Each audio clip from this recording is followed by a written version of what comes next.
बॉलीवुड की veteran actress Neetu Kapoor ने हाल ही में अपना 66वां जन्मदिन मनाया। कभी कभी, अमर अकबर एंथनी, अदालत, परवरिश और ग्रेट गैम्बलर जैसी फिल्मों की स्टार बनी नीतू ने 6 साल की उम्र में फिल्म सूरज से बतौर चाइल्ड आर्टिस्ट इंडस्ट्री में कदम रखा। 15 साल की उम्र में फिल्म रिक्शावाला से उन्हें बतौर हीरोइन लॉन्च किया गया। 6 दशक के फिल्मी करियर में नीतू ने कई बड़े एक्टर्स के साथ काम किया, लेकिन ऋषि कपूर के साथ उनकी जोड़ी सबसे ज्यादा पसंद की गई। साथ काम करते करते दोनों को प्यार हो गया और साल 1980 में इन्होंने शादी कर ली। उस वक्त नीतू महज 21 साल की और अपने जमाने की टॉप एक्ट्रेस भी थी। शादी के बाद ऋषि कपूर नहीं चाहते थे कि नीतू फिल्मों में काम करे, इसलिए एक्ट्रेस ने 3 शिफ्ट में बची हुई फिल्मों की शूटिंग पूरी की। 2020 में ऋषि कपूर के निधन के बाद नीतू अकेली हो गई, लेकिन उन्होंने खुद को टूटने नहीं दिया। खुद को रीइन्वेंट करते हुए फिल्मों पर फोकस किया। 2022 में उन्हें फिल्म जुग जुग जियो में देखा गया, जो कि हिट साबित हुई। चलिए आज की इस रिपोर्ट में डालते हैं एक नजर नीतू की जिंदगी से जुड़े कुछ दिलचस्प किस्सों पर। नीतू का जन्म 8 जुलाई 1958 को दिल्ली की एक जाट फैमिली में हुआ था। उनका असली नाम हरनीत कौर है। वो अपने पेरेंट्स दर्शन सिंह और राजी कौर की इकलौती बेटी थी। नीतू की मां राजी कौर ने अपने जीवन में काफी संघर्ष किया।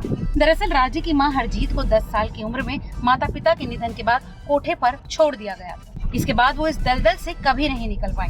कोठे पर ही काम करने वाले फतेह सिंह से उनकी शादी हो गई, जिससे उनकी एक बेटी राजी हुई। राजी जब बड़ी होने लगी तो उन्हें भी वेश्यावृत्ति में ढकेल दिया गया, लेकिन एक दिन वो भाग गई और मिल में काम करने लगी। यहीं उनकी मुलाकात दर्शन सिंह नाम के एक शख्स से हुई, जिससे उन्होंने शादी की। उनकी एक बेटी हुई, जो कि हरनीत कौर यानी कि नीतू सिंह है। नीतू के जन्म के बाद उनके माता पिता उन्हें लेकर मुंबई आ गए। यहाँ उनकी पढ़ाई हिलग्रेन्स हाई स्कूल से करवाने के लिए एडमिशन करवाया गया।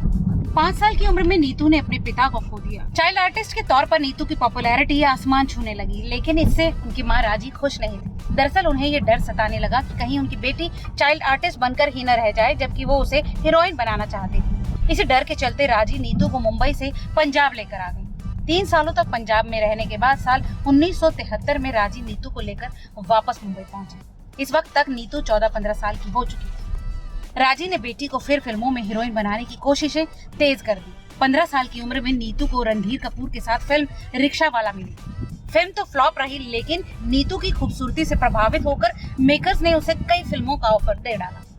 तब नीतू के करियर से जुड़े फैसले उनकी मां लिया करती थी। नीतू वही फिल्म साइन करती थी जिससे उनकी मां हाँ कहती। साल 1973 में ही नीतू को फिल्म यादों की बारात मिली, जो कि सुपरहिट साबित रही और यहीं से नीतू का बतौर हीरोइन करियर चल पड़ा।